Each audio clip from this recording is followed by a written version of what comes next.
So the thing that I think that's kind of like a hot topic today is actually something you kind of said. Yeah, I think I'm okay to share more about it. Um, you had a relationship with somebody a while ago, and yeah, I'd love to hear more about it. What you're willing to share. And I would say like, why do okay? So preface, why do you want to hear about it?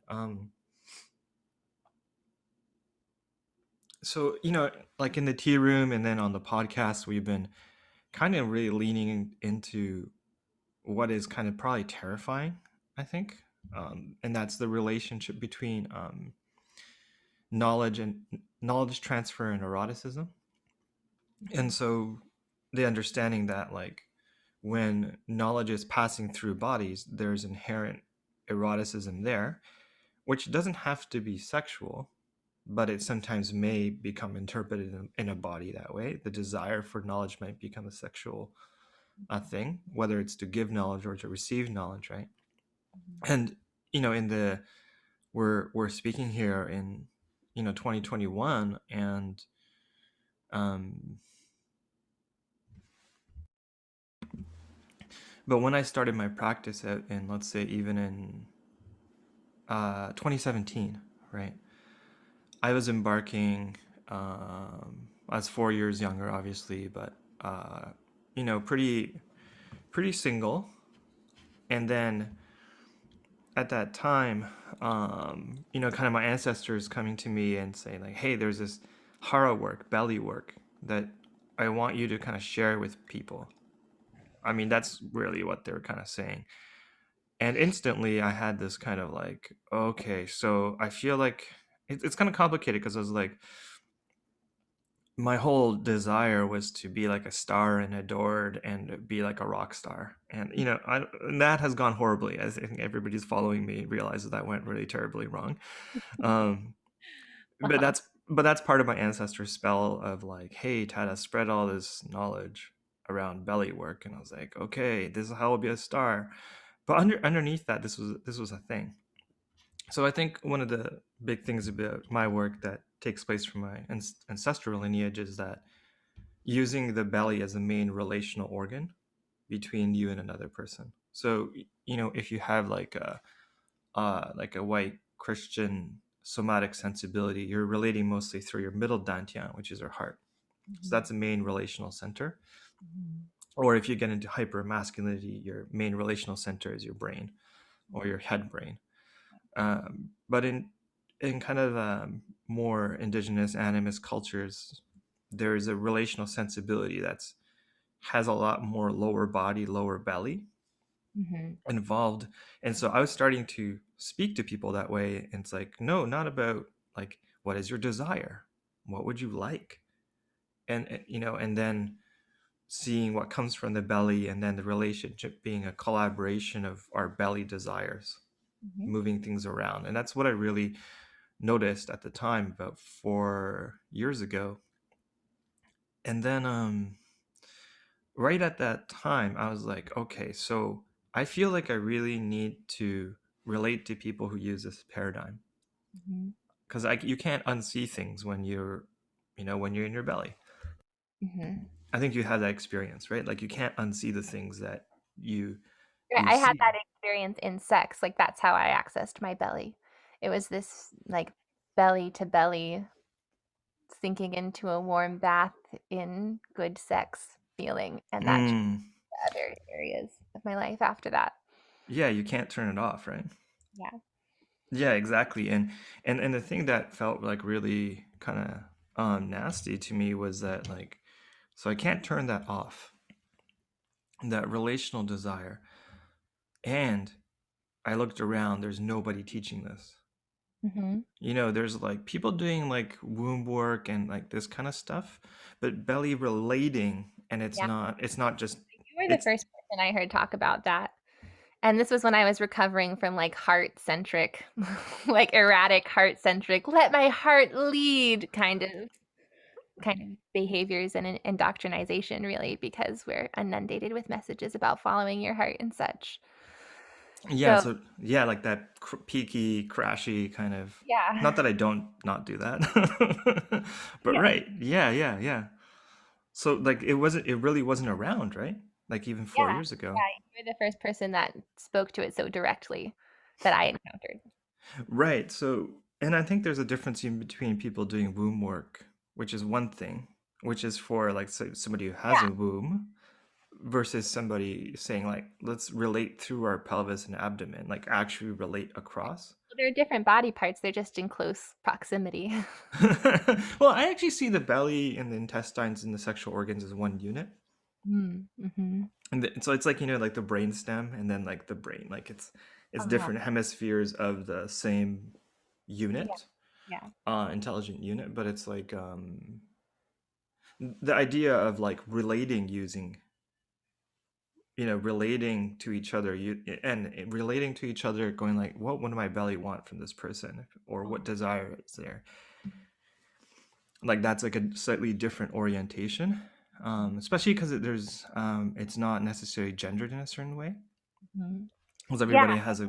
I'm like so used to thinking about the womb as a non-gendered thing. Like but it is very obviously it's very gendered, yes. Yeah, yeah, yeah. Until you ungender it, right? And Right. most people are not there yet. Yeah. So that was a thing. And then feeling like I really want that. I want people to be able to relate to me through that way and be held in that. But I looked around and it's like, oh, I have to teach people how to hold me now. That was Mm. kind of like the devil's contract almost. It was kind of like, oh shit. And then I immediately was like, thought about the power dynamics involved in teaching. It was Mhm. always a really big thing for me because I was like, oh, I'm fucking myself into a corner where I want people to be able to relate to me through this way, but innately in me transferring that knowledge, I'm in a power dynamic now. Mhm. And this is like 2017, right? So Mhm. we're in like right in the middle of like, um, Me too. yeah, a lot of, and Yeah. legitimately a lot of institutions that men occupy are being challenged. And here I am in my body going like, oh, I need to like transmit this relational skill, but the way in which I might do that will create a power dynamic through which intimacy, which is the thing I need in my life, not just being single, but being friendless actually at that time, because I kind of put myself in self exile from kind of the activist communities I used to hang out around. I was going through a burnout phase. And so I was in like a real catch 22. So even right there at the very beginning, this idea of like intimacy and teacher student relationships or educational power dynamics have been like a really big consideration of mine. And it's been one of the places where I've been very fragile, actually, but also like knowing that if I am to actually have, I felt at least at the time, and maybe this is wrong, but for me to be able to have full relationships, I have to be able to somehow transition um, my I would call it pedagogical relationship. So I just realized, pedagogy is peda, right? So it's child learning, and then there's andragogy, which is adult learning, and then hudagogy, which is I forgot, but they're all different types of learning. But I'm in para educational relationships with a lot of people at the minimum, and then if somebody's been an Mhm. actual student or actual client at different intensities, they're in a real gogical relationship, educational relationship with me. But for me to actually be able to not be isolated, that includes, you know, all different kinds of intimacy from just like platonic friendships to partnerships. I was like, I need to actually be able to transition those relationships well Mhm. and deal. So that's been like the nasty question because it brings me up very close up against like a lot of the taboos in the practitioner world. Yeah.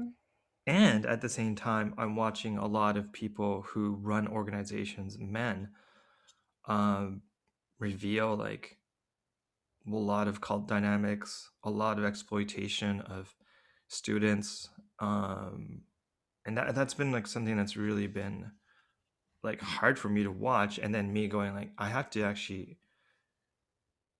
I can't run away from this at the same time if I'm going to be happy. Like I'm just teaching myself, and like I'm like teaching my practice into a corner where nobody can be friends with me.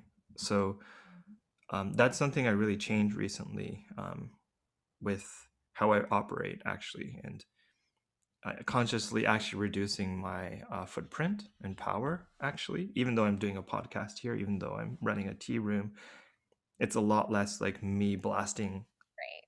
knowledge on Facebook. It's a little bit more invitational. So with all that long preamble, I can feel like the tension in my shoulders, but I'm just kind of like, ugh. um, yeah, like, so in light of that, I just really would like to, hear more about like a particular relational experience you've had, which I feel like contains some maybe not answers, but some of the energies that I'm like trying to sort out in my life right now. And I mean, I can barely feel my legs right now. I'm like squirming. Um, but yeah, but it's all like, it's like power, gender, Um, knowledge, no, eroticism. um, Yeah, and I'm just at a confused place. So I'm gonna just breathe for a second. yeah, you breathe. Hmm. I'll take the mic. Um, Oh, can I say when you just said that, my whole like when I was like, "Thank you, mommy." Something dropped in my body. It's like, "I'll take the mic." That's so kind.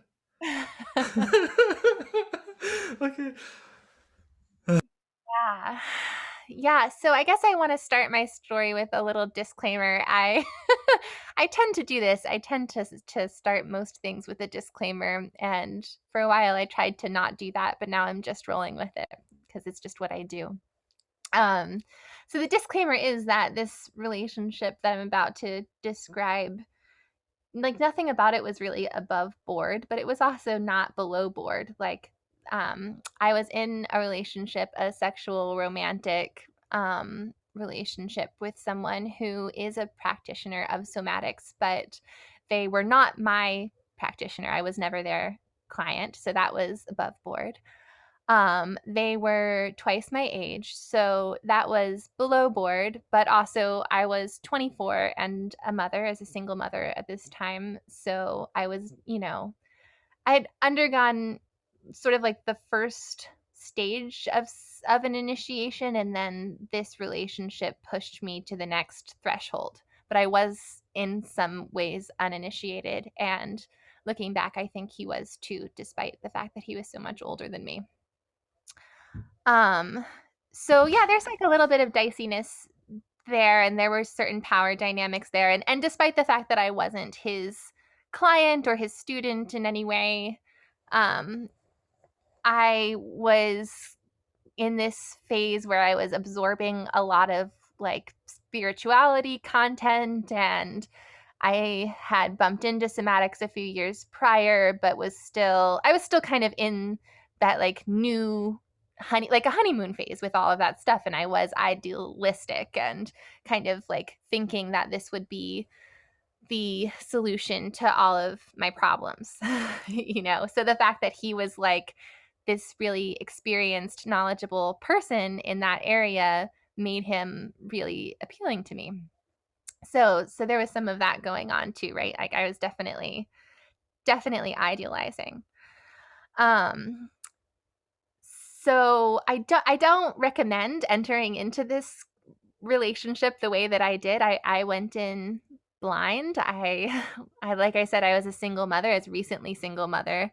I had a little baby and I was pretty traumatized, and I'd only ever been in relationships that were extremely codependent and unhealthy. And my earliest relationships as a teenager and in my early 20s were quite abusive, emotionally, sexually, verbally, and like I won't get into that. So that was like going into it. It was like, well, I'm really disillusioned and love is a lie, and I am just going to be open to this unfolding however it unfolds and have zero expectations of what this relationship should be to me.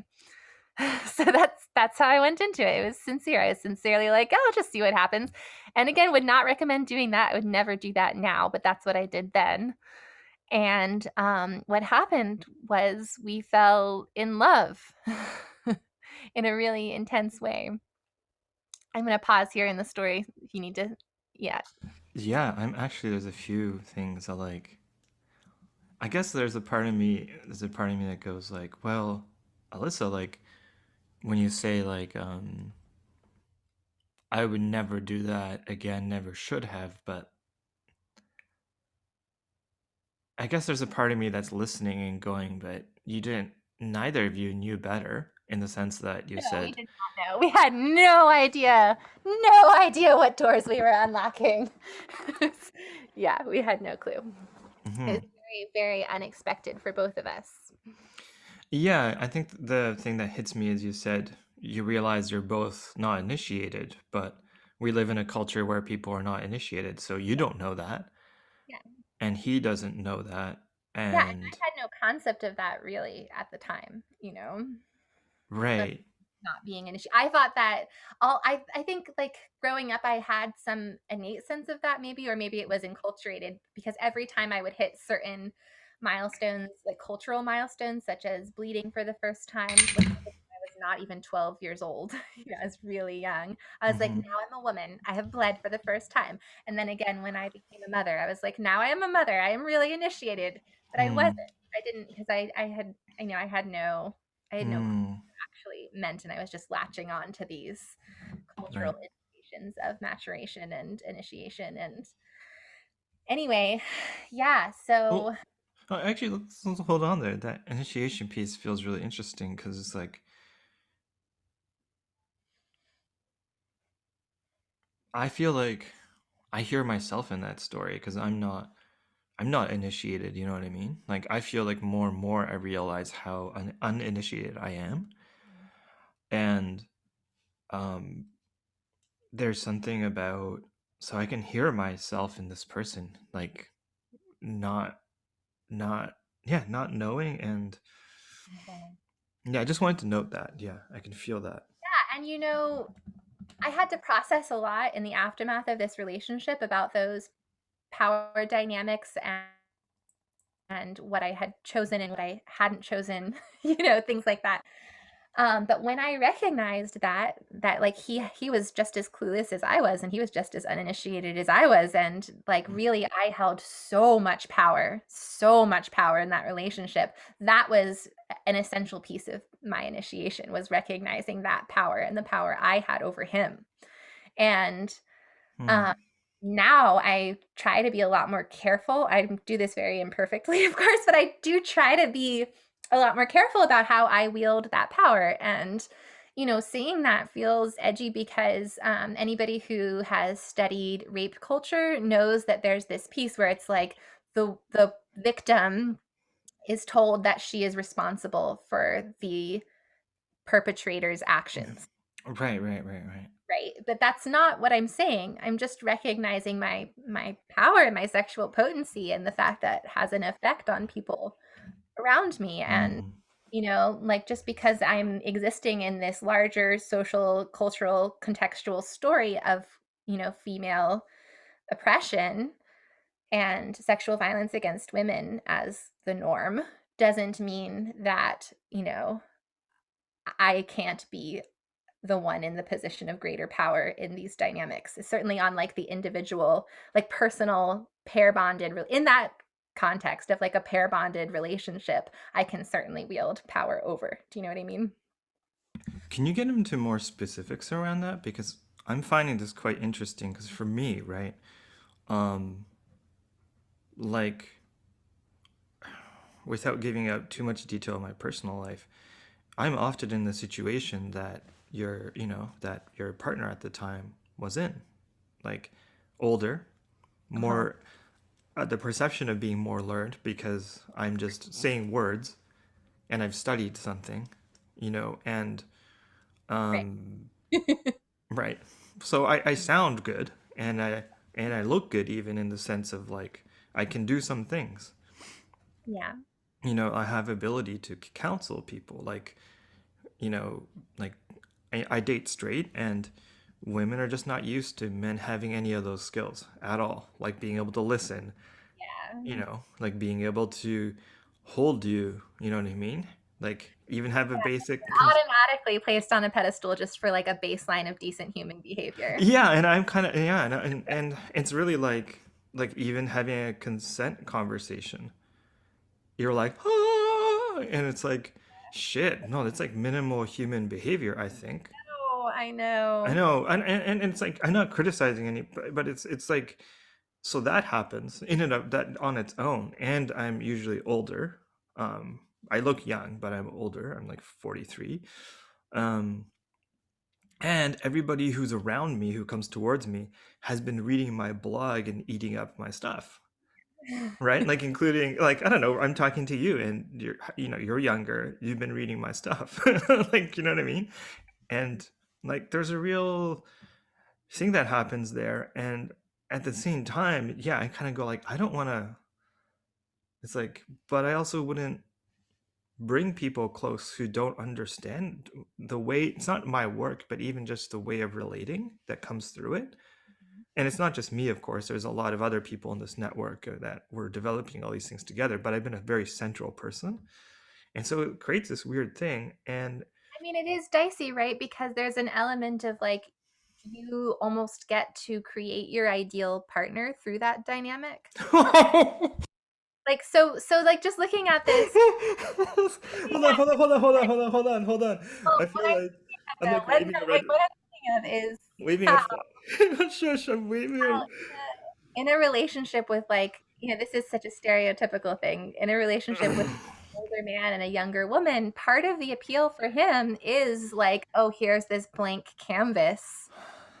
This person who hasn't been shaped by enough life experience yet, like has, and in a way, like hasn't been traumatized enough yet, for there to be like real barriers to intimacy.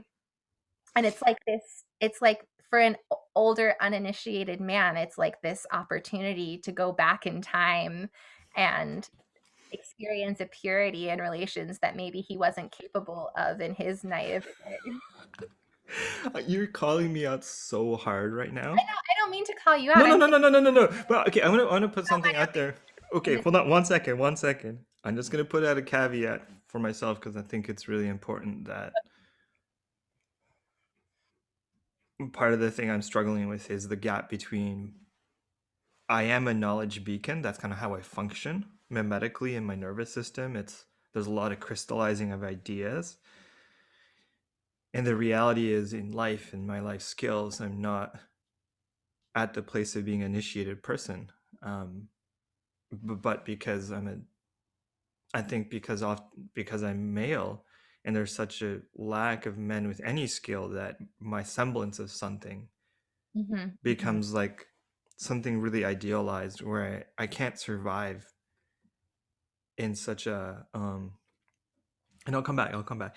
I can't survive, I feel emotionally in such a view of me, and yet for me to make money in capitalism, it seems like I have to keep proving my excellence. You know, I think about having to be excellent to have clients Mhm. or have students or whatever, or people who want to learn come to my work, you know? Yeah. And it's once again, it's like the so it was really relieving actually when you said that I have a lot of power, and I was like, oh, that's a relief.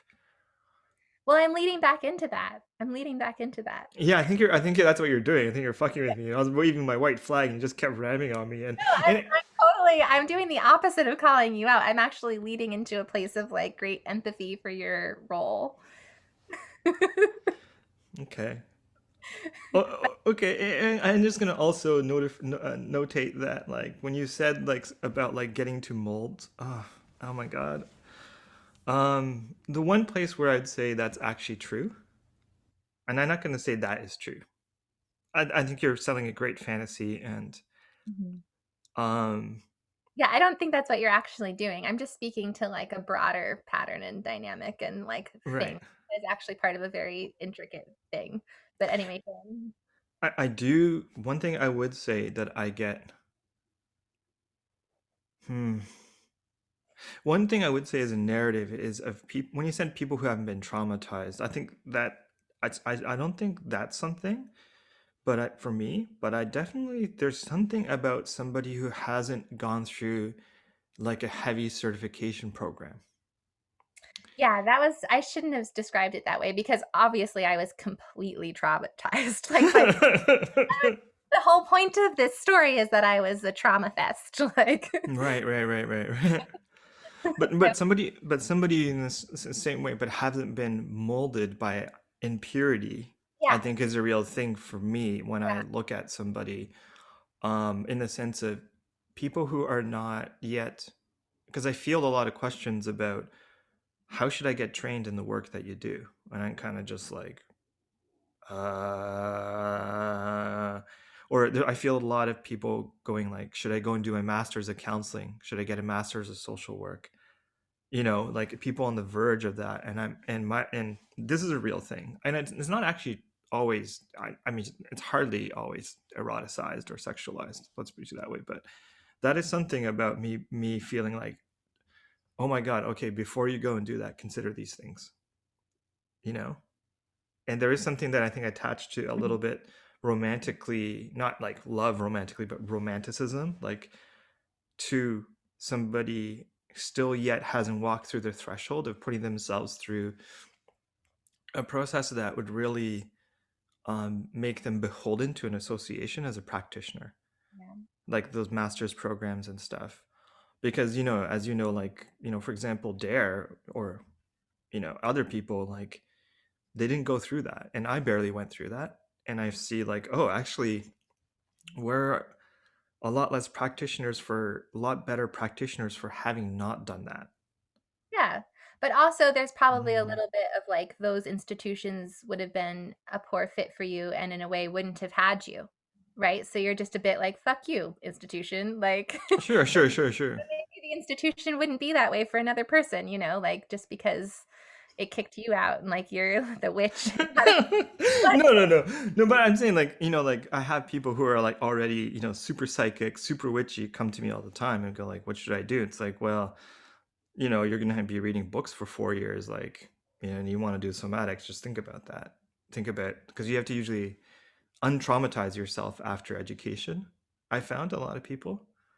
Yeah, I know this is a big question mark for me right now. I'm actually trying to Mm. decide whether or not to get an MSW or do. All right, you are like the subject. You are like the younger. You are the pure younger, colleague about Yeah, to embark on this journey, and I get to have this fantasy of shaping and molding you in this like I five know, but minutes. I want that in our friendship. Like I want that Right. to be an element in our friendship, and I'm aware that Mm-hmm. that's happening and consenting to that heartily. And Mm-hmm. Mm-hmm. um, but that's because I'm in a place now where I have all of this experience and like I know what the deal is, and that wasn't where I gained those experiences necessary to be able to know what I'm choosing. But To know what you're choosing.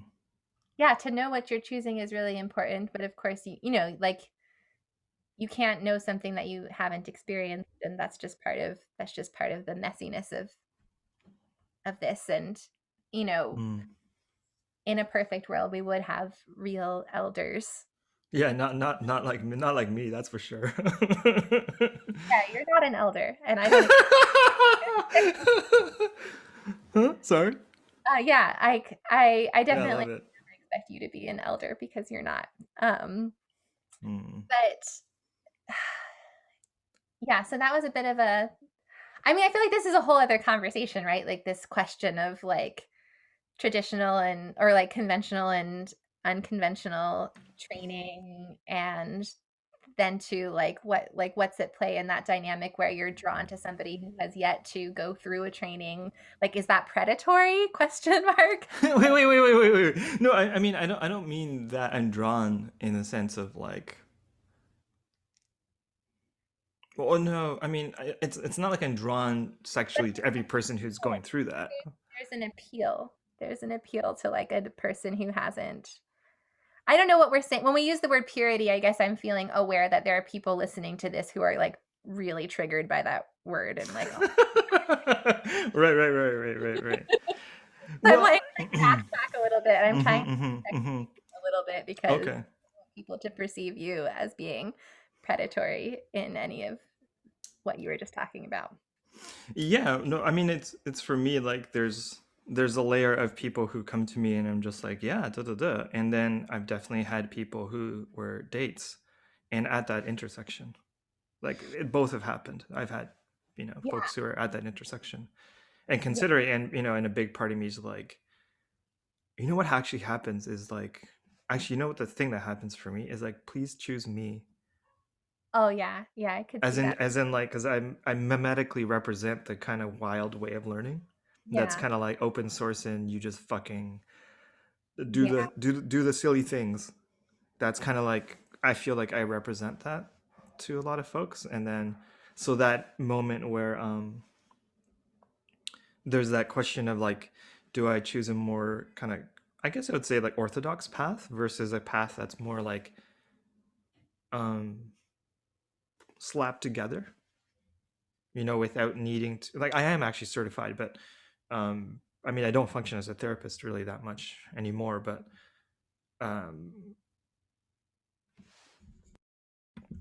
but my practice is a lot more like absorbing different things from different places and synthesizing in a Mhm. really experimental process. A lot of what I teach now or share with people through practice is actually stuff that I learned with Dare. And the Mhm. majority of the work that me and Dare did was just actually trade work with each other and Mhm. just be in the practice with each other. So we're just learning from each other and synthesizing. Yeah.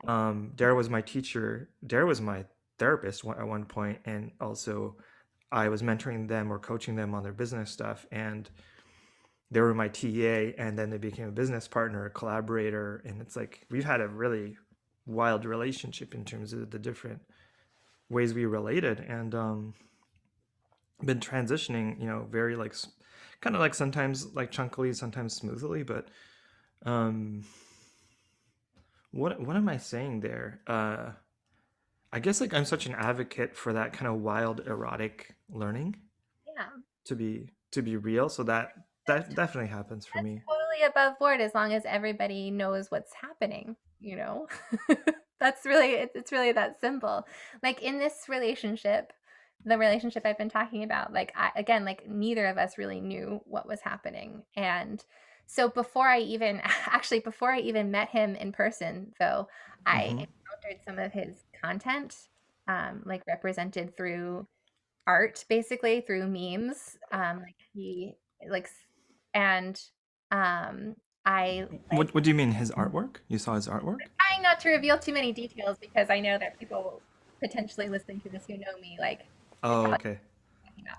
But anyway, like yeah, I saw some of his content online basically. Mm. But it was like represented by another person like putting his words into this meme.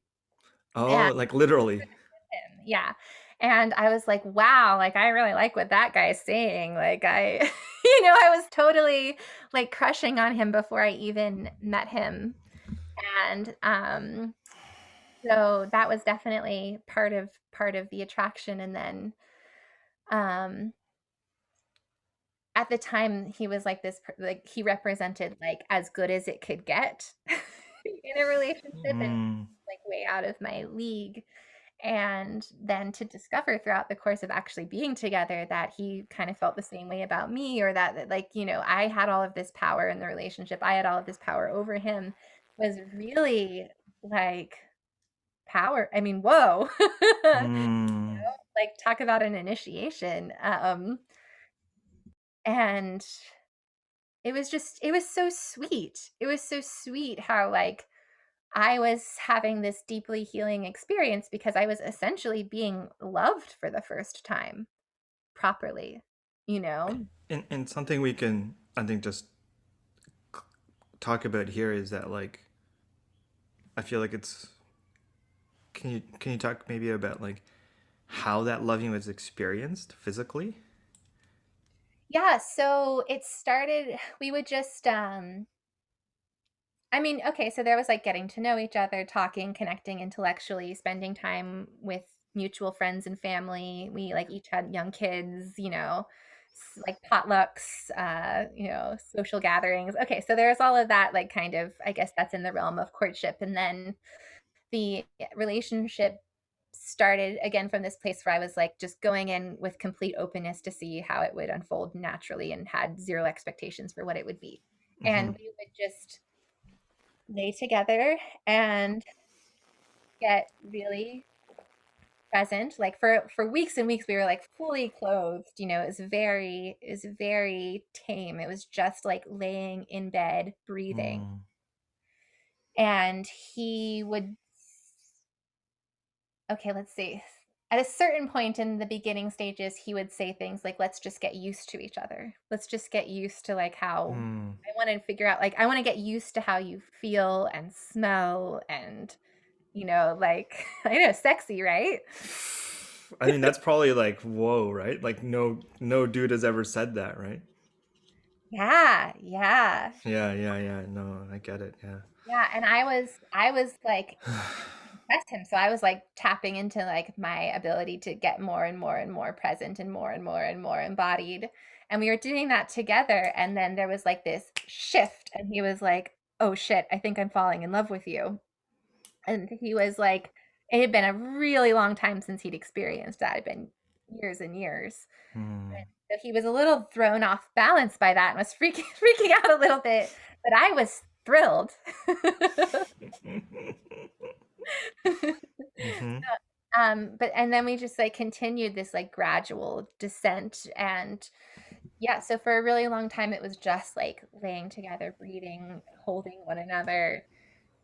And I could start to feel at this point, like before this relationship, I was in a pretty constant state of dissociation and like freeze. Like my body Mm. was like frozen. I was like frozen from the neck down. Hmm.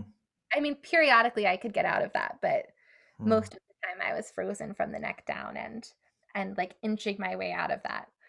And with him, I was able to sustain like full embodiment for much longer. And what was really great was that as I would cycle back into extreme dissociation, he would just hold that shit down. Like he would just Mm. super steady, super present, super embodied. And I would like cycle and I'd go all erratic and I'd get all dissociated. I don't know. And like, are you going to still be there when I come back? And I'd come back and he was still there. Mm. And that in and of itself was really healing because I have vaginismus and I had been in these terrible relationships, and it was like kind of a mixed bag of experiences. Um, Everything from like men reacting with frustration and that feeling really scary, like when I would dissociate or have a panic attack or not be able to have penetrative sex, to like they were nice, but like they didn't know what to do. Like they were like very Mm. competent and they were like, maybe you should get drunk, So that was the spectrum. Mm. So with him, it was so healing to be with somebody who was just steady and there and loving and present and embodied while I like went through all of this crazy trauma shit, and then I would like get back to my body and get back to him, and it was like, Mm. okay, great, you still love me, awesome. And Well, he's re- really bringing his practice, right? That's the thing I'm tracking is yeah, like, this is yeah, the kind of thing you're catching is like, yeah. he's really bringing his practice to you, and but it's in the form of, Mhm. and yeah, yeah, go on. To him recently. This is like so the story that I'm telling takes place like years ago, 6 years ago, I think. Mm. And I was just talking to him recently about this, and he didn't really understand. Like he didn't. It was he's kind of amazed that it was like that healing for me, because again, like the beauty of the exchange was that it was also deeply healing for him, and Hmm. so it was like he was giving me a gift, and I would receive the gift, and then by receiving the gift, he would get like I would give him a gift, and it was like this Mm. beautiful reciprocity, this like beautiful sacred reciprocity. And just there was a lot of like checking in with one another about that and just being so amazed we were both having that experience. And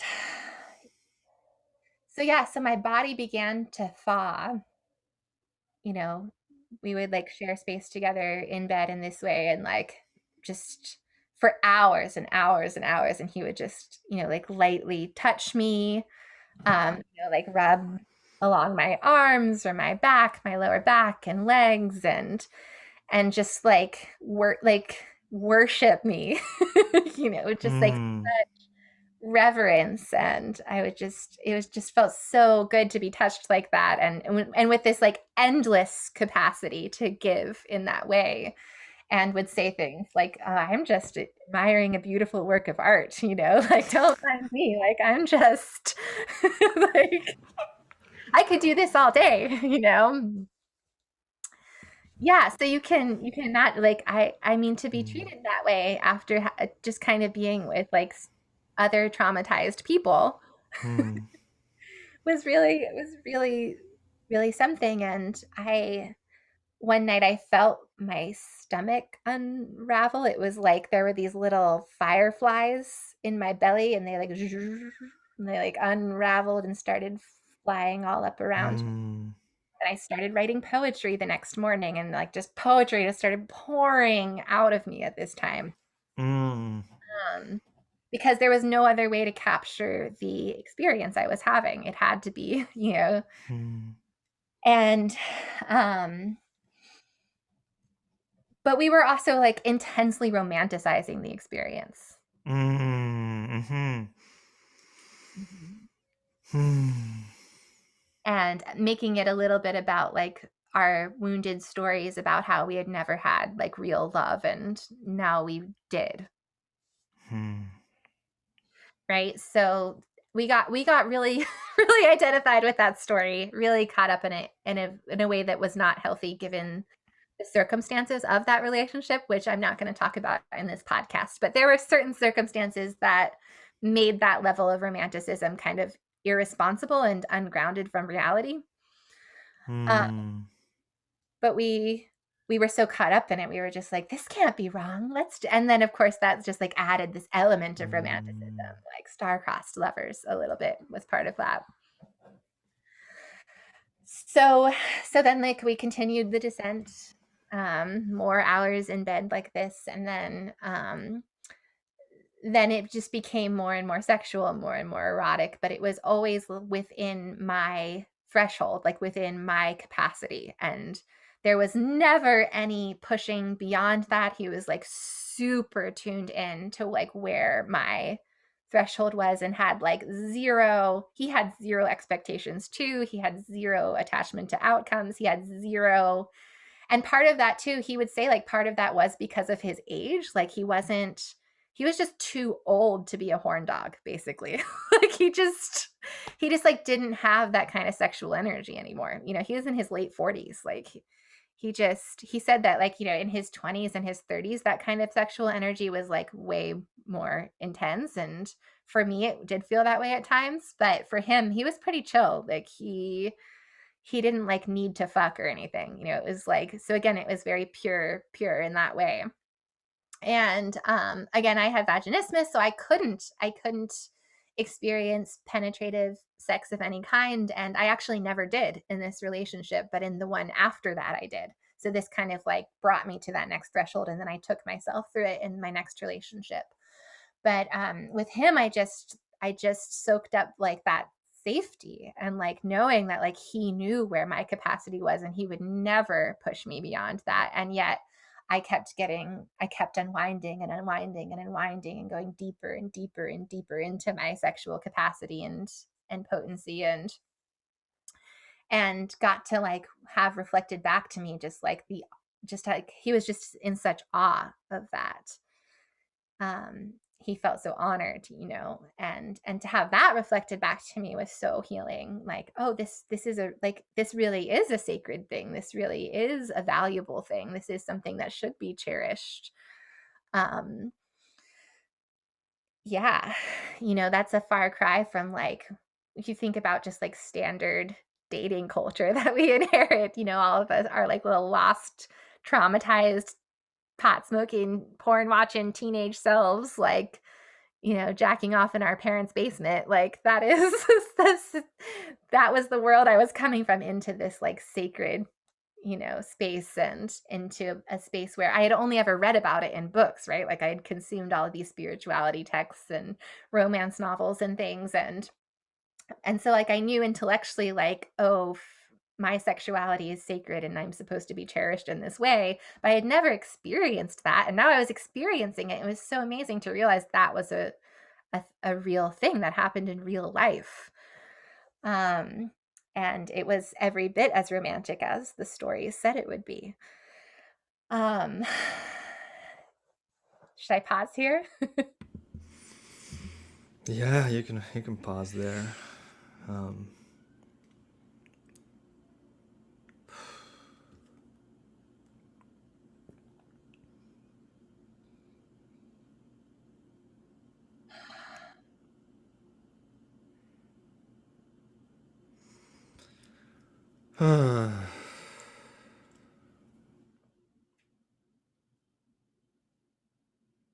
I have like a knot in my belly.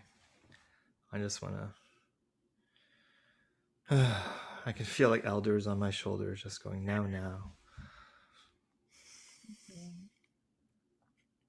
I have a lot of regret and lament, you know, even listening to your story, because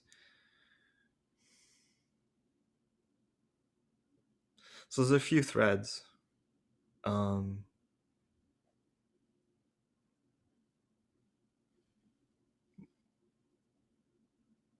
where would I start? Well, I think the place that's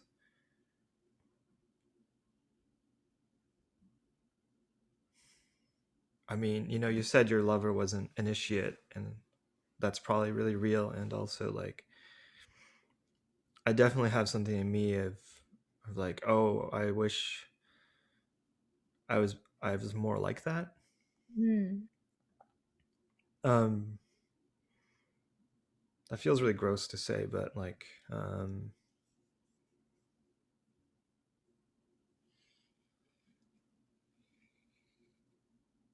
yeah, like I guess I'm trying to accept it a little bit that my style is a little bit different too, but yeah, I don't know. It's hard to voice in words. Um,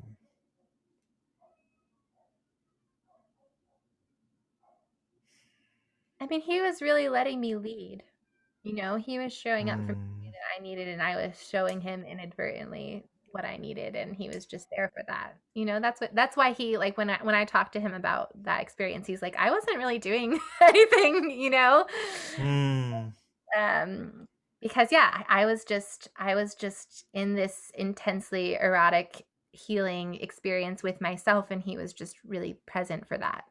Was kind of what was mm, happening. And but also, yeah, there was like that romantic piece of it where he was also giving me all of this, like, mm. you are my ideal, you're my dream woman, you're so, Right, like, right, right, right, right, right. it was also really healing after being in relationships with people who were very neglectful and abusive. Right.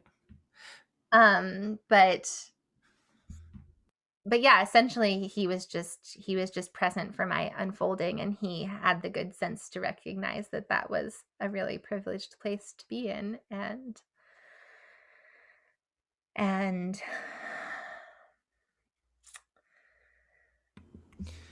I mean, I'm just feeling like I'm feeling so many things. It's all like up in my head. I'm just kind of like, I'm gonna escape to my head for a while. How about that? I'm gonna be a bit verbal. I wrote a few things down. And as I say all this, there's like a lot of lament in my system, or heavy feeling and heavy sensation in my belly that I can't deal with in the moment. So I'm gonna stay verbal. Um, like one is like the beautiful experience all this was, right? And mm, you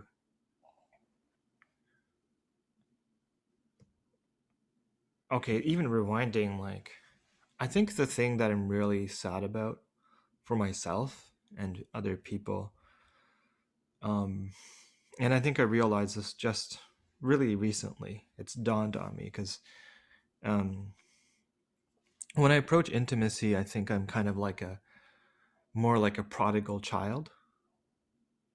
that's fascinated with the person, that's fascinated with eroticism. So I'm living in fascination.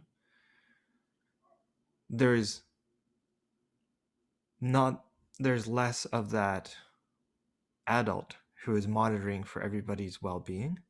And it's there, but it's like um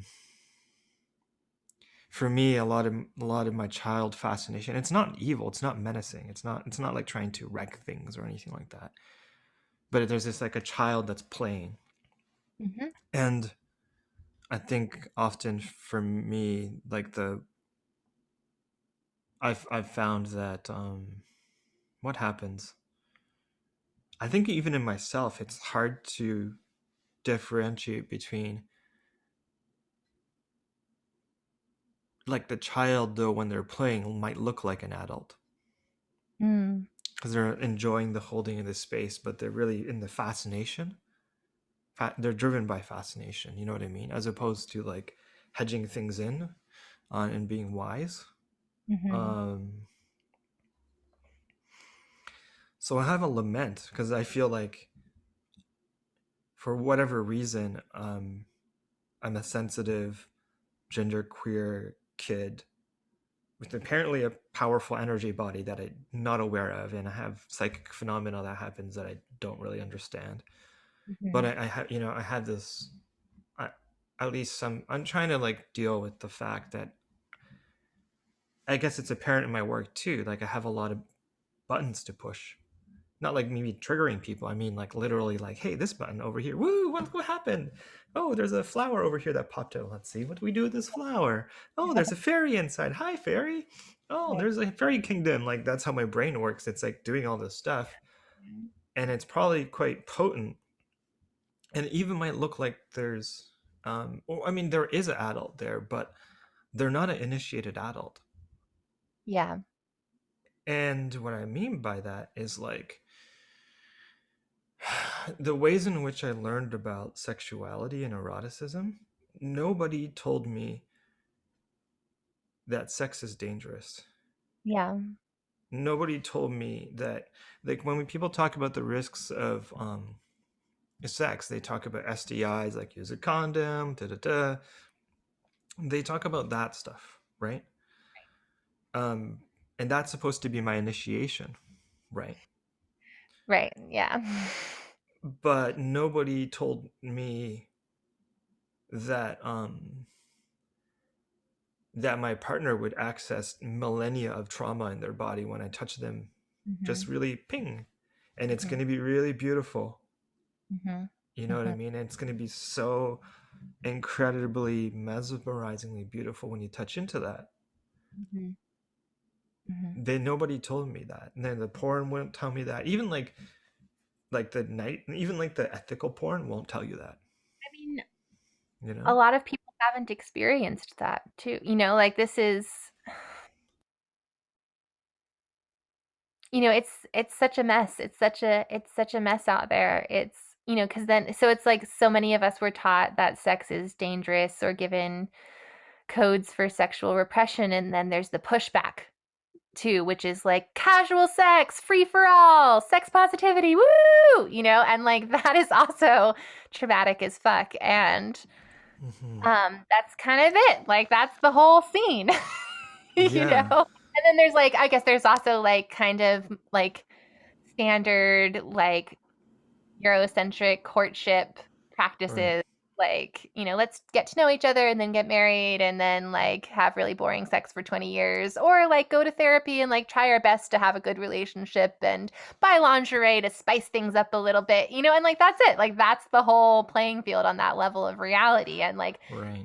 so like a lot of humans they just don't ever depart from that layer of reality. And there's like the ascent and there's the descent. And in either of those spaces, which are also both liminal spaces, still within like human created and maintained reality, but they're liminal spaces, the ascent and the descent. Um, Yeah. really romantic, Sorry, what did you say? really romantic shit happens in those spaces, In the liminal space? the liminal space. Yeah, I mean Well, that's where the rites happen, and that's where a lot of sexual alchemy can happen and a lot of ancestral healing can happen. And I think a lot of like the mechanisms for like, this is where I'm going to get in trouble a little bit because I start to sound like a fundamentalist Christian, but like I think that's the space where human families are meant to be created, and that we would have much more functional families if we knew that like going into those spaces was going to create the bonds necessary to weave this like human family tapestry that was based on like differentiation and connection to spirit, and also like reverence for pair bonding and the sanctity of sex. Hmm. Yeah. I don't know about the reverence of pair bonding part, but I hear everything else. I'm like a, But I'm why? like Like, a checker. why are so many people hate that? Like, so many people are so pair bonding adverse. I'm actually not. I'm actually not, Alyssa. But I mean, I would like to stay on the. I mean, um, I don't know why the pair bonding part's a bit crunchy to me, but I hear you. I think I don't know why. Well, I'm also speaking from like single mom wisdom and trauma. Right. Mm. So I just want to insert that in there so listeners can can understand a little better where I'm coming from when I talk about the sanctity of pair bonding. I am living every day the consequences of broken families. I know that this sounds perhaps weird. Maybe it's not weird. So I'm okay. I'm going into the wheel of consent right now. Okay. I would love to, in that moment when you said that, like the single mother wisdom and trauma, I felt a impulse to want to hug you. I think so. The wheel of consent is this thing around giving and receiving, and who is what for. Mm-hmm. So, like, some people want to give a hug to take pleasure from giving the hug. Mm-hmm. Mm-hmm.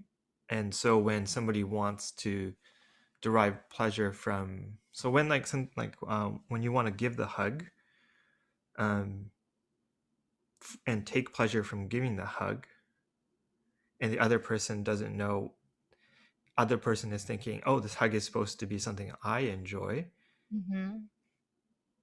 and then why am I not enjoying it? Like there's this kind of Mm-hmm. relay that gets missed. So the wheel of consent is this thing that helps you kind of, um, Betty Martin kind of developed this protocol, that speaks about who is this for. So I had this moment of, oh, I'd like to give you a hug when I heard that. And I think I'm in this moment going like, um, would you like a hug? I would love to give that. I think it would have to be mutual. You'd have to want it and be like, oh, that's very nice to receive. Mm-hmm. And I want to take pleasure in that as well. How does that sound to you? Yeah, I'd love a hug. Okay. All right. Sure. Listening to the audio, it's not going to make any sense, but we'll probably. Would you like a hug? I'll give you a hug. Yeah, Okay. thank you. Mm. Well, that feels good. Thanks.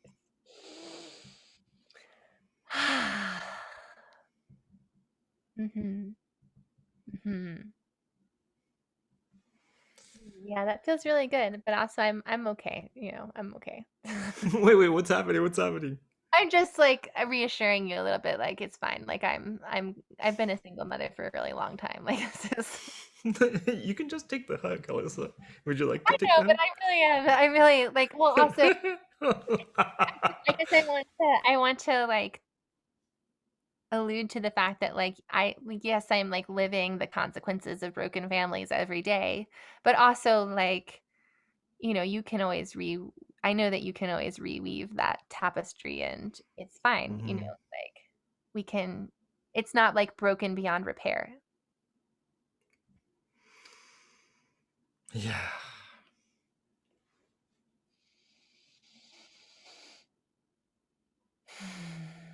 Would you like another hug? Oh, Sure. I'd like to hug you for me and you. Okay. How's that Yeah. sound? Okay, Yeah. cool.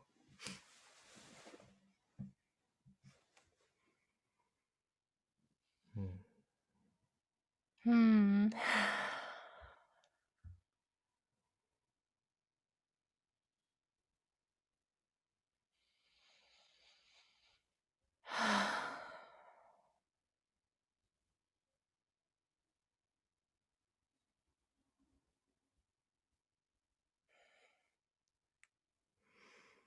And I would love to ask you something, and this would be for myself. Um, if you feel okay to represent some ancestors and spirits, there's just, or people, so being a conduit, so you have to, this is really for me, I would say, this part is I would just like to say I'm sorry. Mm. I'm curious. a- Mhm. And the sorry is for like,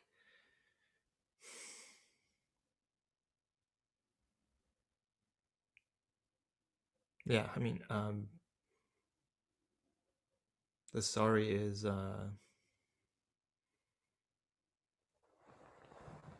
for the things that have happened in my life, because I don't mean to be um there's just sloppiness or childishness that happens when you're fascinated with the world but haven't been initiated. So you haven't had the chance to Mhm. fully have the wise adult present Mhm. holding space, and I have to take my own responsibility for that. And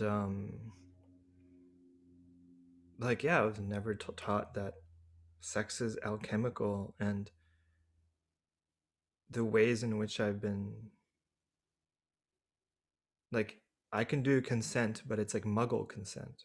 Yeah. You know, I can do consent now pretty well in the context of a casual sexual encounter, Right. but the world is not, but sex is not a casual encounter, unfortunately, at least especially not for me or anybody I, you know, it's electric, ancestral, millennial, Yeah. and I'm just really feeling that right now, like my own, like,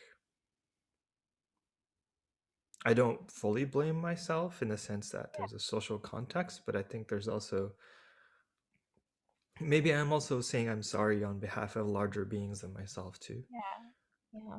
I don't know. How would it feel like for you to be conduits for that?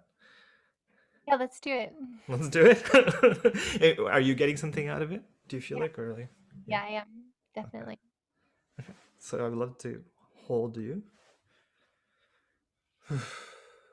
and Hmm. say, I'm sorry. It's okay. It's not your fault.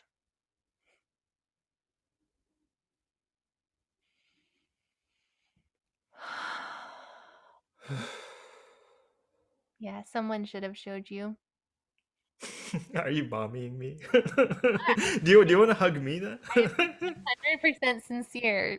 Like it's not your fault. Somebody should have showed you. You were just a child.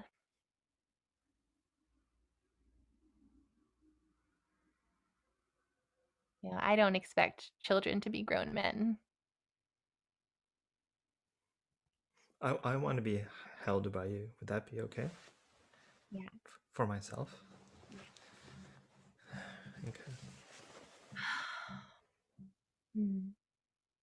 Because like a certain part of hearing that, I know the adult self or rejects it, but there's a part of me that Mhm. Mhm.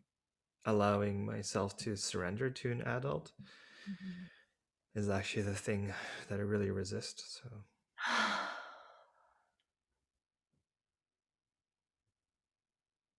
yeah, I'm sorry. Yeah, I mean, I think you really wanted to do better. You just didn't know. I really did. If you had known, you would have done better. Yeah.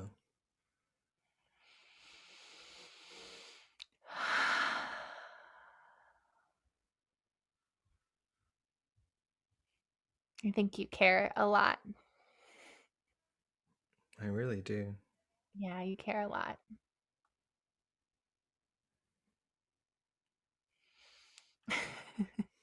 Oh yeah, and just the adult pops up and says, like, just to be sure, like, what I'm regretting, I think, is um, being a portal or doorway for people to have access to these old pains in their body. And I often get mesmerized by the beauty of it. Mm-hmm. And there's my soma and the drive, this childlike erotic drive, is to want more and more of that. Mm-hmm. And I think the wise adult would step in and be like, actually, let's slow this down and hold a larger space. Although, the adult in me is like, I could loosen up a little. I could have more fun. Really? But is that Alyssa or like That's the? like adult Alyssa. But what about the wider network of beings that you're, speaking for or tuned into? Hmm. I mean, they're just like, you're not the teacher. Like, what are you like? Why? Responsibility, Yeah, like you need to step into the schoolroom. I do. Yeah. Yeah, that's true. Yeah. And there is that, okay, now like intellectual Alyssa, human person stepping in a little bit, but also synthesizing. Like I still feel tethered to ancestors and spirit. I, like there's this very gendered enculturation around sex where it's like sex is a man's thing. And somehow men think that they're supposed to be sexually competent, they're supposed to be skillful lovers, they're supposed to know what they're doing. I don't think I've ever met a man who hasn't been programmed like that, except for maybe the one that I'm describing, like in this story. I don't think Mm, I don't think he had a lot of that. But every other man that I've been with, there's like this bravado. There's like this showing up to the bedchamber, like, yeah, I know what I'm doing. And I've just totally. found Yeah. that so kind of endearing, but also kind of annoying and just so silly because, like, why would you know? Why, like, this sex is a woman's thing. And yeah, like, that's a little bit of a counter spell, right? And ultimately, it's all illusory and sex belongs to nobody and everybody and whatever. But, like, we have to work with what we've got. And this is actually a really powerful Mm, counter spell and spell to work with to alchemize into something beyond that dynamic. mm. Um, Sex is a woman's thing. Yeah, I mean, I can feel teary being told that because it's. And it was a man who told me that initially. Just so we're clear. Is that the same lover? No, no. Wow. Yeah. Like, I mean, it's relieving to hear that because I think, yeah, I feel so responsible, and partially when I'm in a erotic dynamic, the person's ability to feel and sense into things, whether they're, the range of emotion that can be expressed, like the journeying and the trancing and the sensing into ancestral spaces and stuff, like. And I find when I interact, and this is the thing I'm really looking at, is I become the person who is responsible for having brought that out of a person, so it becomes about my skill. Mm-hmm. And that is something that I enjoy in the moment, in the playful sense. And like have a lot of bravado, actually. You can probably sense it. But the relief is the person knowing on the other side that actual capacity, that's much wider than mine. Often, usually, is not my skill, it's the other person's capacity. And for me, I'm usually with women, so like it's my femme women partners capacity to actually feel that range of experience Mm-hmm. and kind of offer that to me on display in a way. Like I get to witness that. Yeah. That's how I feel. And yeah, Yeah. that just feels so much more Yeah, safe. I mean, I'm still like trying to understand, but yeah. Yeah, I mean, I feel like I can just like have sex with the whole universe and like I'll invite you to be in the room with me while that's happening and we can like enhance one another's pleasure and hold each other while we work through ancestral trauma in the system, but like this has nothing to do with your fucking skill. Like what the fuck? You're just there. You're I'm just just there. You're I'm just just there. in the room while this thing is unfolding. Right. Yeah, well there's this then there's like the thing of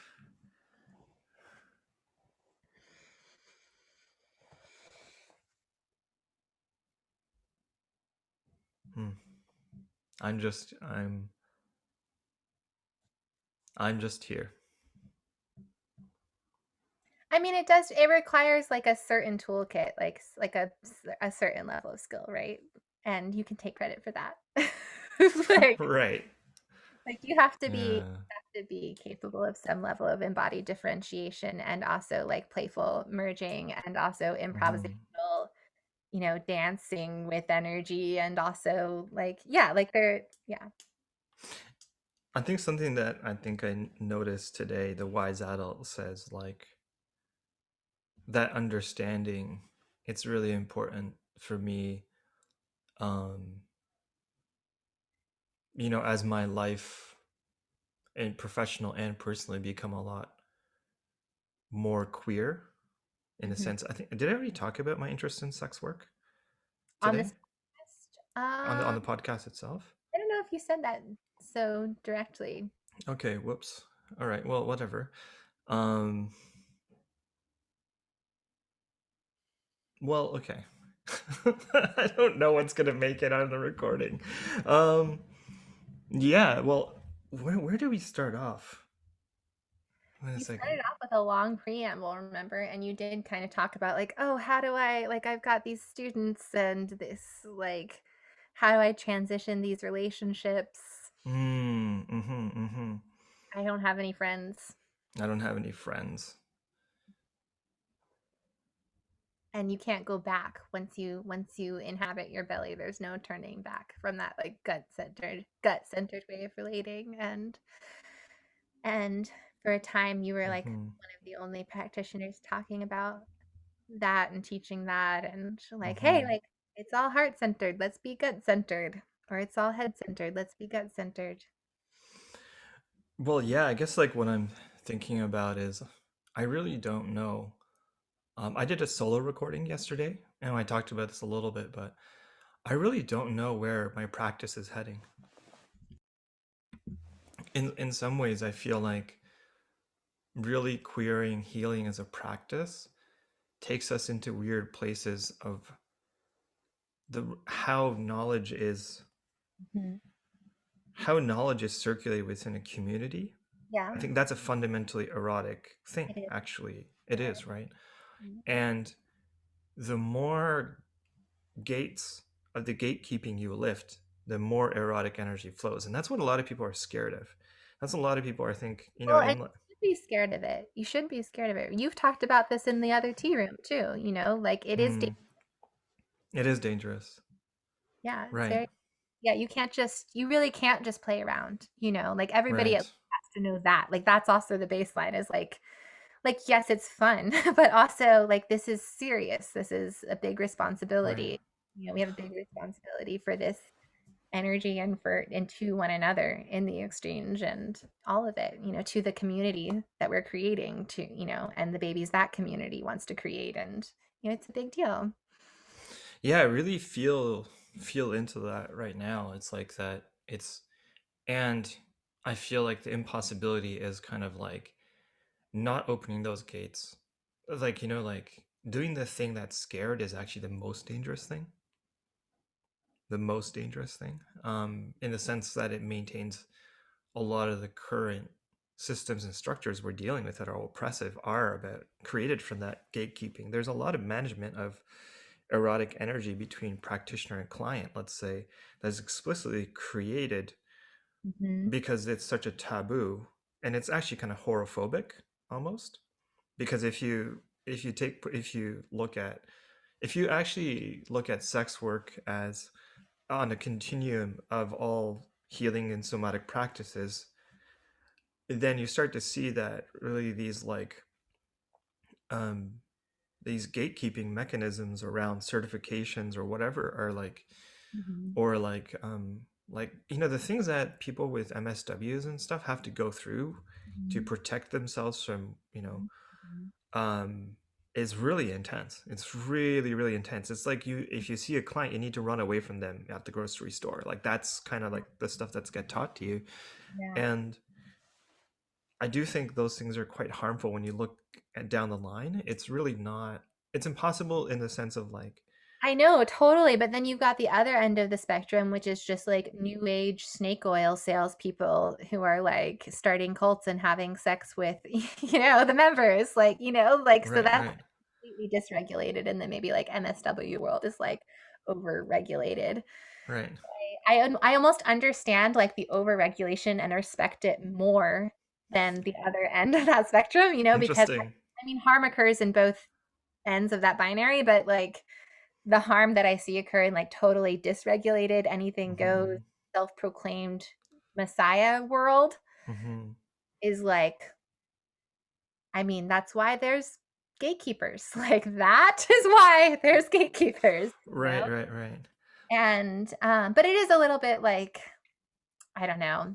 The thing that frustrates me about like conventional, like human created reality MSW world is it's kind of like anybody can do it, and I don't agree with that. Like I don't think that you should be able to just like go through, like anybody can just go through this program and then suddenly they're a therapist. Like I don't think everybody's actually qualified to be a therapist just because Hmm. they have an MSW.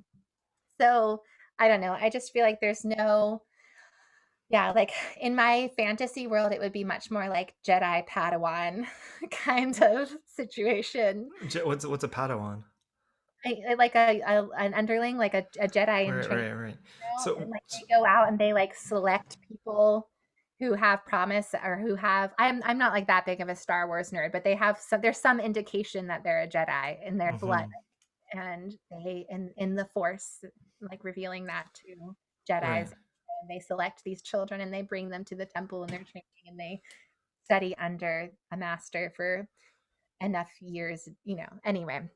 So yeah, my question is, what happens when Padawan and a Jedi make out? Like Obi-Wan and Luke are like actually have a sensual relationship. What happens there? Yeah. Well, I mean, I don't think that can or should happen until the Padawan's like on the cusp of initiation and like Mm. they know that that's the threshold they're stepping through. And that they don't have to do that. I think is important too, perhaps, right? Yeah, like it needs to be something they're consenting to, and Right. Because I I think think, that this is really funny. This our conversation is so psychedelic, but well, I was also going to say though, like, so yeah, part of initiation, right, is like that person initiates themselves, sure. right? And then the community just like holds that down for them and like recognizes that passage, right? So it's almost like this question of like, how do I transition students to friends and friends to lovers? Is that okay? How do I do what am I doing? Right, Like, right, right. kind of like, don't worry about it because people will initiate themselves and then you don't have to worry about it. Well, I think I was just thinking even structurally though, like yeah, I mean it's all out there. But yeah, like I think the question is like how does because I think part of the thing I'm always really curious about is like notice it's like it's not like sex is like the most radical intimate relationship in a way. That's what I'm saying. That's like the but that beyond that there's a whole spectrum, right? So I'm not like hyper fixated, but it's just like a high peak issue that people really fixate on and zone in on. But the larger question, right, is like how do you have these fully wholly more wholly alive more associated less dissociated relationships when you're transferring knowledge Uh-huh. and how much um it's like every time like you might notice it's like so there's these taboos on teachers and students being intimate with each other, and I mean like going for drinks even. I'm not talking about sleeping with each other, just even like going for tea. That kind of intimacy is even like high key, or like there people get really hyper vigilant about that, right? Yep. Yet it's also what we want, because when we are teaching, especially if you're teaching the art of living together, like if you can't live together, what's the point?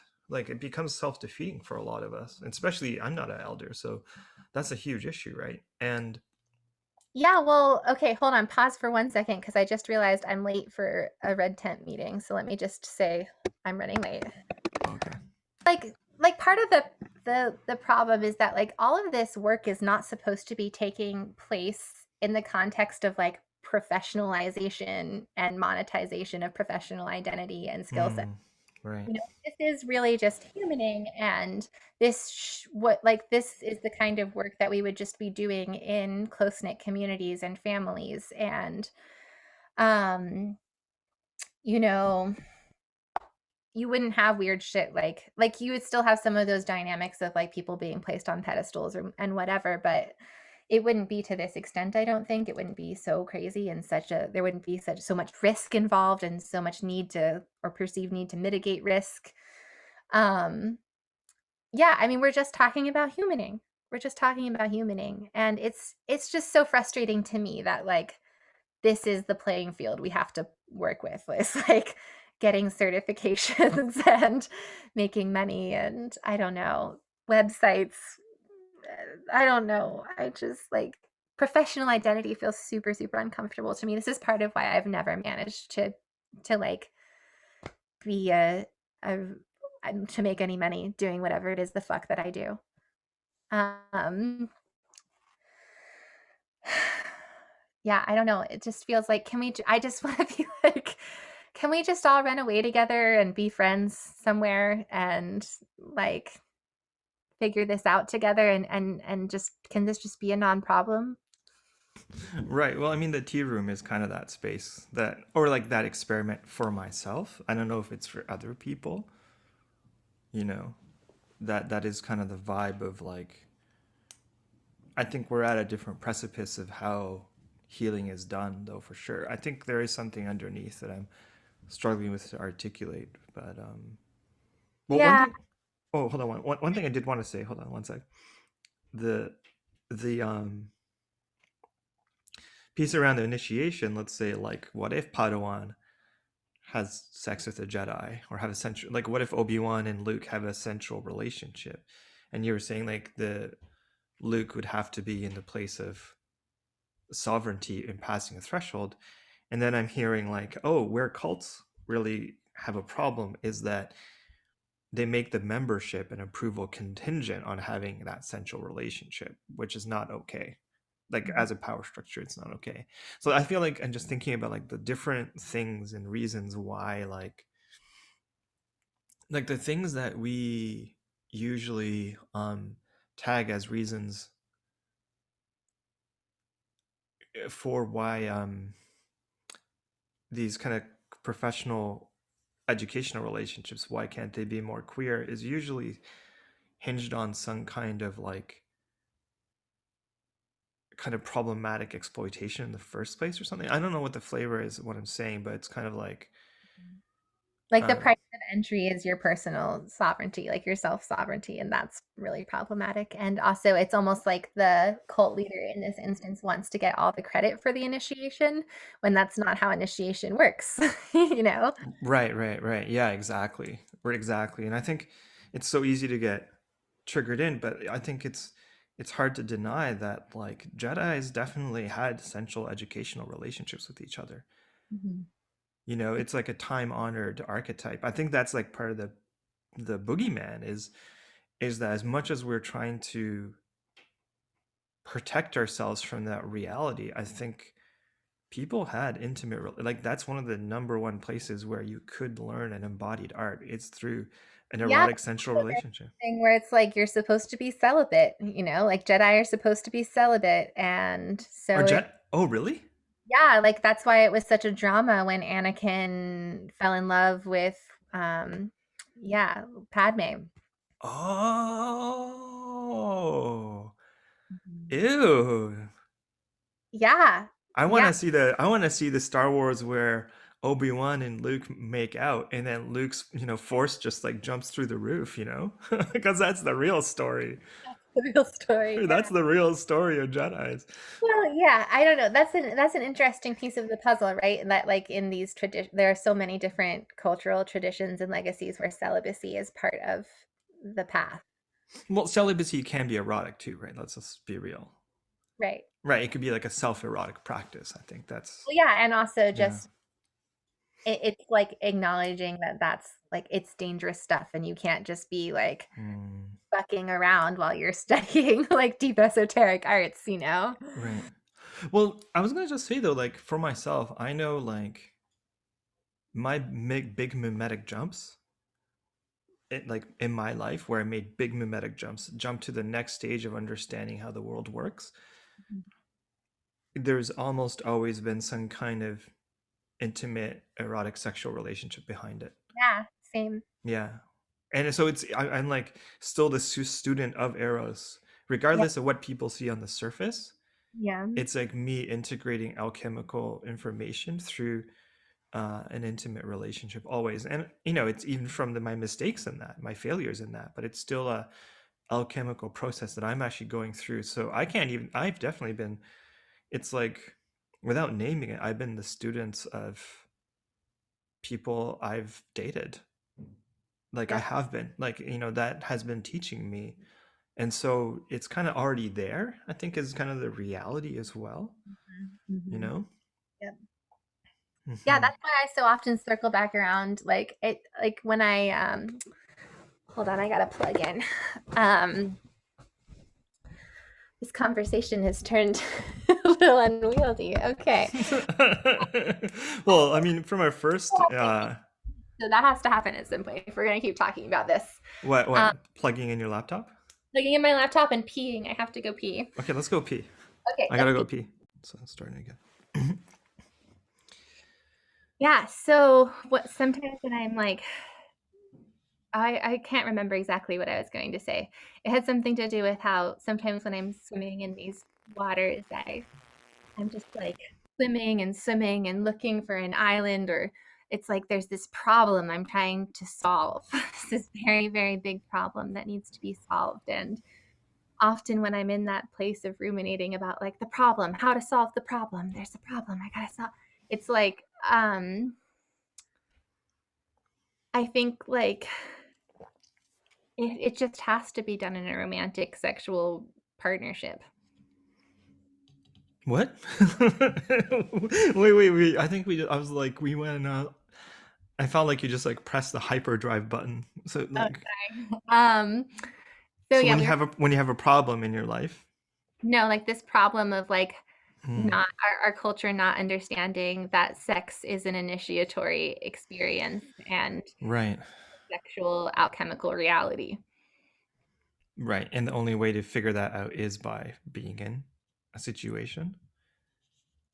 Like the only way that you can really, yeah, like find the keys to the Mm. problem is like working it out in our romantic relationships, in our romantic sexual personal partnerships, because yeah, like it gets really dicey really quickly when you're in the realm of student and teacher and erotic exchanges of wisdom and energy and knowledge, and you know those boundaries can get really blurry. And again, like I feel like now I'm in a place where I could navigate that pretty well, but only just recently did I get there. And looking back, I'm like, oh, that's not going to be pretty. We got to be careful. We can't just, you know, And you're talking about like what, like the new age kind of snake oil kind of stuff. or even just like, yeah, in the realm of like, we get crushes on people who we perceive like who we project like our longing for self-actualization onto, Mm. like savior complexes, you are my salvation because you are who I want to become. Right. Yeah. Ah. Inadvertently, we are all working this out in our romantic relationships, right? You just touched on that. Yeah. Can I ask you a question? Yeah. Um, so we recently got to know each other. I'm curious, did you have any of that with me? Any of what? Any of that, like, um, I guess crushy idealization, pedestalizing? I think I did, but I mean, okay, so but I've also been engaging with your content on Facebook for like 2 years. So Right. I've had 2 years of taking you off the pedestal leading up to talking to you like this. Hmm. So I don't feel very hypnotized by it or like it's that present anymore, but definitely had those feelings when you messaged me however many weeks ago that was a little bit of that like, oh my God, Tana just private messaged me. Yeah. Huh. Yeah. Hmm. But now that we've been talking about your disastrous person, Wait, disastrous what? I was just making fun of you. I was saying like, now that we've had so many like off recording, we've had so many conversations about our personal lives. Like, Right. Right. yeah, that's changed the dynamic a little bit. Right. Like you're perceiving my low rank areas, kind of. Yeah. Or Yeah. not even low rank, but like equal rank areas. Oh no, I think low is fine with me. Low feels I warm. don't Get used to it. Be okay with it. You're the one who was like ancient pussy goddess. I'm having sex with myself. You're invited. Okay. Well, yeah. Yeah. Hmm. Mm. No, I feel really comforted when people, yeah, like see me lower rank. I'm like, thank you. Or it's like that allows me to own where I feel high rank really comfortably. Hmm. So that's been something that's new for me. Yeah. I mean, that's how equals relate though, right? And in essence, it's like you just kind of show up and you like, oh, you're outrank me in this particular way and I outrank you and that can switch and so on and so forth. Like that's how it is among peers. mm, I do think that we're peers, although you have professional identity and I bumped into you in this like weird online space where mm, I was fangirling you for a while and things. But again, like I'm not like a spring chicken anymore. I've had some initiatory experiences, so I was able to mm, recognize throughout all of it, like like this is me leveling up, and I'm gonna be a little newbie for a while, and then I'm going to match everybody around me because that's how that works, and I'm game. Like I want to do that, and right. also the recognition that, when I place myself in a new community, I am already among peers when I do that. Like those are like, maybe I'm new to the scene, but like those are my peers and that's why I'm there. And certainly there can be parts of me that are less actualized, but eventually like other people's humanity is revealed and the ways that I outrank them become more apparent and I am self-actualizing as we relate to one another and it can happen pretty rapidly and yeah, it's all good. So are you saying like you can, because I think the real thing is, right, like like you're heading towards being a practitioner, Hmm. and in some ways I'm fully a practitioner in it. Although like you can argue that I'm actually devolving more than evolving right now. Like seriously, because I'm like unprofessionalizing myself in big ways actually, or really queering what that means. But on an objective level, I'm definitely way ahead of you in terms of that Yeah. practitioner journey. Yeah. And yet, and you said earlier, like, oh, I want to be like, we talked about you haven't chosen your past, some of their past yet. And you're like, you are that kind of like in that quote unquote pure state of like being able to be shaped and molded and da da da. And I can, like, I don't know. And also I'm not bound by like any like if I like was a practitioner and we had practitioner friends in common, I'd be a lot more caught up in like the social nuances of that and like the gunk that can come with that and like Mhm. Because I'm like not part of that world. Like I just don't really give a shit that you're being canceled or whatever. Right, you know, right. I've Well, got no stake in this game. well, I mean, I think the part I was wondering was about is like, so you're kind of like, but you said like, I kind of consent to you giving me advice about that or something. There's something like flavor of that. Well, I consent to you like being more experienced and skillful and developed in this particular area than I am, and like me wanting that, to become that. Right. And yet, but you're also, I'm trying to understand the non-duality is because I feel like while you're doing that, you're like, you're deferring in a way, you're consensually deferring, but there's a part of you that's seeing like the arc, I guess, Mhm. the arc of your development. Yeah. So you already, it's like kind of like you're in multiple spaces at multiple times at once. You're like, Right. you already see the parts, right? Yeah. Outrank me and already in the moment. And then Yeah. I'm just trying to understand because I think really, yeah, it's so psychedelic. Hmm. Hmm. Hmm. Hmm. Oh man, I Yeah. have a I think little tension showing up. Okay. if I'm now that you said it's so psychedelic, I'm trying to like bring my energy back down into my cunt and center and belly a little bit. Uh, Hmm.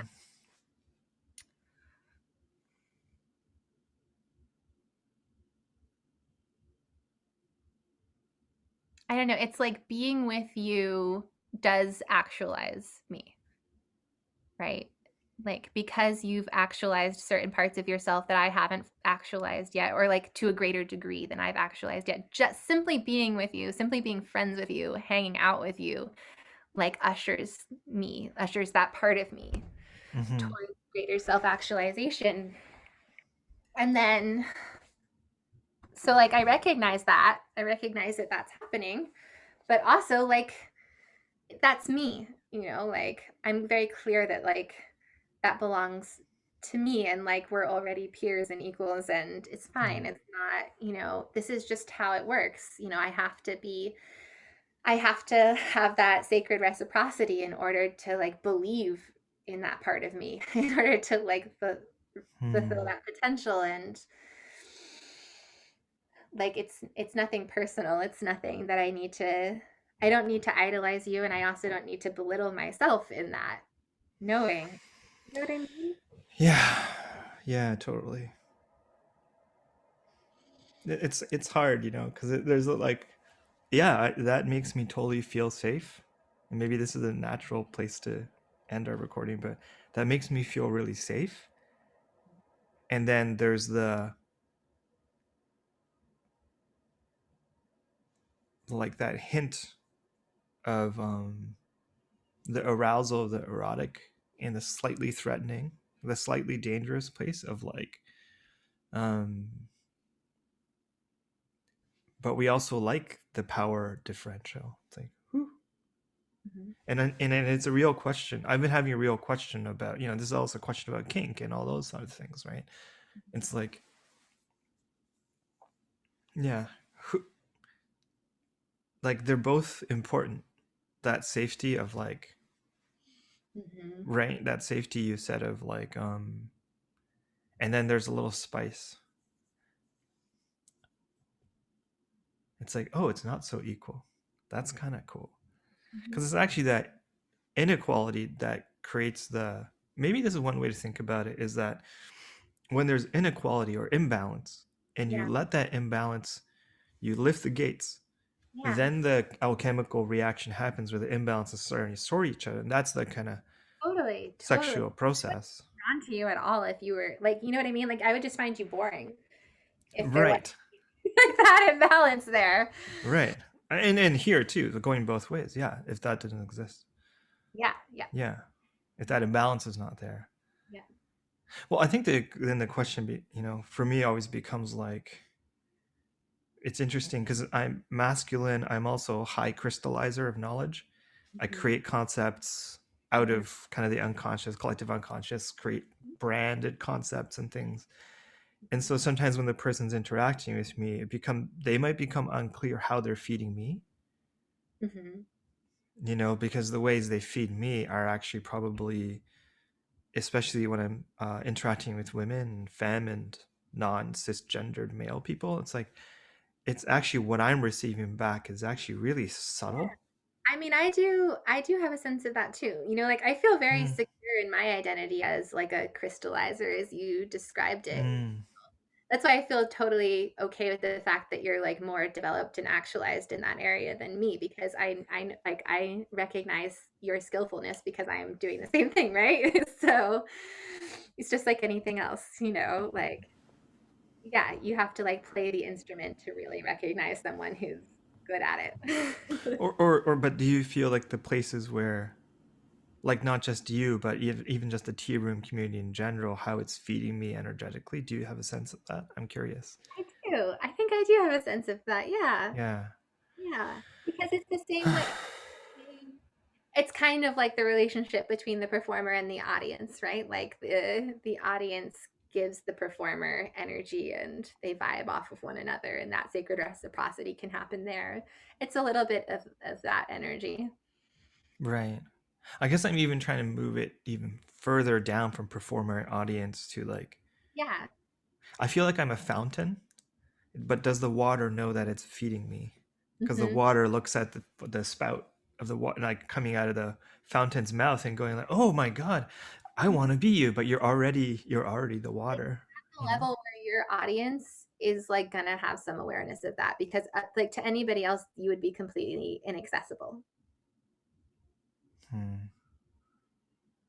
Like they're like think about like most of humanity, not to get like too narcissistic about this, but like a lot of people aren't going to know what the fuck you're talking about. So anybody who like knows what the fuck you're talking about is not an idiot. Like Right, right. you kind of know what's up. Like that's just Hmm. that you're at a level now where like your audience is going to be like at a certain level too. Right. Yeah, I just want like a culture around me. It's like I'm very happy to be, the leader in the desert, saying things, getting in trouble, like being also the person who crystallizes, makes shape, you know, gives guidance, does nudging, but also as long as people really see that like, oh, Tada's able to do that because of me, us, Mhm. that's actually, and Tada realizes that like there's a relationship here that is like, Yeah, I would love to see what you're like in like just a regular community where like your gifts are recognized and valued, but you're not like in this role of like cutting edge, forging the path ahead all the time, rabble rousing, like experimenting on your own, all of that. Like it would be, mm, I mean, that's what I want for all of us. I want to know who we would all be in under those circumstances of like sane, intact culture, mm. human, family. Yeah. I mean, yeah. I really want that for myself, and I'm thinking maybe the passage I'm going through, which feels really taboo, I'm talking about a lot of taboos, is maybe, Mhm. yeah, it's like the road to get there, maybe for myself. Yeah, I don't think you're alone, like I know that that's probably been a big part of your experience and certainly has been for me too. And I've heard you even say these words. It's like finding belonging and not belonging has been a theme in your life story. And but it has been for me as well, So I think that like well, A, I think that there are a lot of people at your level. And B, I think that like, yeah, like you're kind of on the cutting edge, but there's a lot of us right there with you. We're just like a little bit behind you and we're like catching up quickly. And so I think you're probably moving into a chapter of your life where you're going to find yourself among a lot more peers and equals and all of these things aren't going to be so confusing and problematic anymore.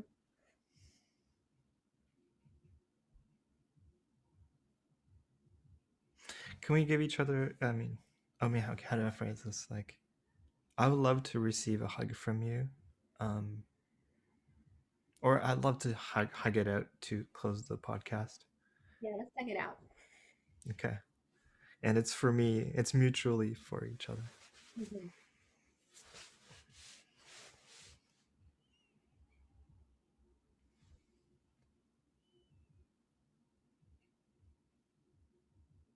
Oh, and if you're listening, I feel big enough to hug anybody who's listening or watching.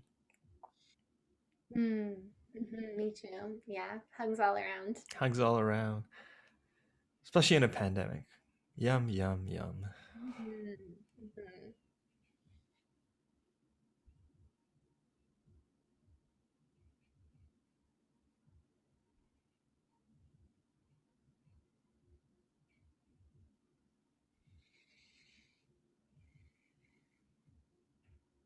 Mm.